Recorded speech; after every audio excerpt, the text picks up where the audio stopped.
MLC కవిత కేసీఆర్ కు రాసిన లేఖపై Medak BJP MP Raghunandan Rao స్పందించారు. కవిత రాసిన లేఖ రాజకీయ పంచాయతీనా లేక ఆస్తుల పంచాయతీనా అంటూ రఘునందన్ రావు ప్రశ్నించారు. అంతేకాక రానున్న రోజుల్లో కవిత మరో షర్మిల కాబోతుందంటూ సంచలన వ్యాఖ్యలు చేశారు. పైగా తెలంగాణలో అధికారం కోల్పోయిన నాటి నుంచి కేసీఆర్ కుటుంబంలో లుక్కలక్కులు వచ్చాయన్నారు. అవి పెరిగి పెద్దవయ్యి ఇప్పుడు వారసత్వ యుద్ధంగా మారిందన్నారు. అంతేకాక బీఆర్ఎస్ పార్టీ నుంచి కవితను కట్టుబట్టలతో బయటకు పంపించేందుకు కేటీఆర్, హరీష్ రావు ఒక్కటయ్యారంటూ ఈ సందర్భంగా రఘునందన్ రావు ఆరోపించారు. అంతేకాక కవిత కాంగ్రెస్ పార్టీలోకి వెళ్లే అవకాశాలు పుష్కలంగా కనిపిస్తున్నాయని, ఆమె వెనక ఉండి ఇదంతా నడిపిస్తుంది సీఎం రేవంత్ రెడ్డి అంటూ ఆరోపించారు. ఎవరు ఎన్ని రకాల ప్రయత్నాలు చేసినా రానున్న రోజుల్లో తెలంగాణలో అధికారంలోకి వచ్చేది బీజేపీనే అంటూ రఘునందన్ రావు స్పష్టం చేశారు. తెలంగాణ రాష్ట్ర రాజకీయాల్లో కవితమ్మ మరో షర్మిల కాబోతుంది అనేటువంటి అనుమానం తెలంగాణ సమాజం నుంచి వస్తుంది. ఎందుకంటే ఈ పంచాయతీ కుటుంబ పంచాయతీ, రాజకీయ వారసత్వ పంచాయతీ, ఆస్తుల పంచాయతీ ఎందుకు ఆల్ ఆఫ్ సడన్ గా కవిత గారు అమెరికాలో ఉన్నప్పుడు మే 2వ తారీఖున రాసినటువంటి లేఖ ఇంతగా ప్రజల్లో చర్చనీయాంశం అవుతుందంటే ప్రజల ఆలోచన లోపల ఒక అర్థం కనబడతా ఉంది స్పష్టంగా. టీఆర్ఎస్ పార్టీ చేసినటువంటి ప్లీనరీలో తన రాజకీయ వారసులు కేటీఆర్ అని కేసీఆర్ చెప్పకనే చెప్పిన సందర్భంలో కవిత కాంగ్రెస్ ఫోల్డ్లోకి ఏమన్నా వెళ్ళినటువంటి అవకాశం కనబడుతుందా? రాష్ట్ర ముఖ్యమంత్రి గారితో లేదా రాష్ట్ర ముఖ్యమంత్రి గారే కావాలని కవితతోటి ఉత్తరాలు రాయించినారు.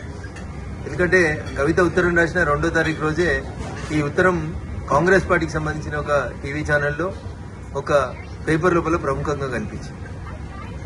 ఈ పరిణామాల తర్వాత కేటీఆర్ గారు హరీష్ రావు గారి ఇంటికి వెళ్లడం, బాబా బామ్మర్దులు ఇద్దరు ఒకటనేటువంటి ఒక మెసేజ్ని బయటికి పంపడం, తనను ఒంటరి చేస్తున్నారు, బయటికి పంపిస్తున్నారు అనేటువంటి ఆలోచన వచ్చిన తర్వాత కవిత తప్పనిసరి పరిస్థితులలో కాంగ్రెస్ ఫోల్డ్లోకి పోయిందేమో అనేది తెలంగాణ ప్రజల అనుమానం.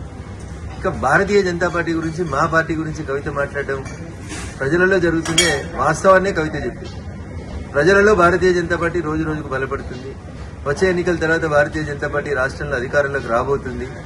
ఈ విషయాల్ని దృష్టిలో ఉంచుకొని భారతీయ జనతా పార్టీ, బీఆర్ఎస్ రెండు కలిసి ఏదో చేయబోతున్నాయని ప్రజల్ని నమ్మించుతుంది. పోయిన ఎన్నికల కంటే ముందు పీసీసీ అధ్యక్షుడిగా ఏ ప్రయత్నాలను అయితే రేవంత్ రెడ్డి గారు కొనసాగించారో ఈ రోజు ముఖ్యమంత్రిగా కవితను మరొకసారి ఎట్లా పావుగా వాడుకుంటున్నారేమో అనేది తెలంగాణ సమాజం ఆలోచిస్తుంది. నాకున్నటువంటి అనుమానం కానీ, నాకున్నటువంటి సమాచారం కానీ, ముందు కవితతో పార్టీ పెట్టిస్తారు, తర్వాత వచ్చే ఎన్నికలకు వచ్చేసరికి కవిత షర్మిల గారి లాగా కాంగ్రెస్ పార్టీ అధ్యక్షురాలు లేదా కాంగ్రెస్ పార్టీతో పొత్తు పెట్టుకోవడమే చేస్తుంది.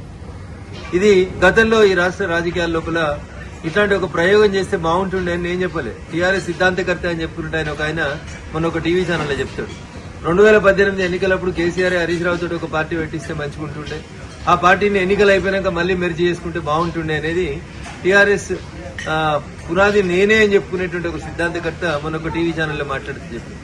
వీటన్నింటినీ క్రోడీకరించి చూసినప్పుడు కవితని కాంగ్రెస్ నడుపుతుందా, కవితని రేవంత్ రెడ్డి గారు నడుపుతున్నారా, కవిత మరో షర్మిల కాబోతుందా అనేటువంటి అనుమానం అయితే చాలా స్పష్టంగా తెలంగాణ సమాజం ముందుంది. కవిత చెప్పినా, కేసీఆర్ చెప్పినా, మీడియా మిత్రులు చెప్పినా భారతీయ జనతా పార్టీ ఈ రాష్ట్రంలో బలపడుతుంది, భారతీయ జనతా పార్టీ ఈ రాష్ట్రంలో అధికారంలోకి రాబోతుంది అనేటువంటి విషయాన్ని టీఆర్ఎస్ కవితనే చెప్పకనే చెప్పినట్టు మేము భావిస్తా ఉన్నాం.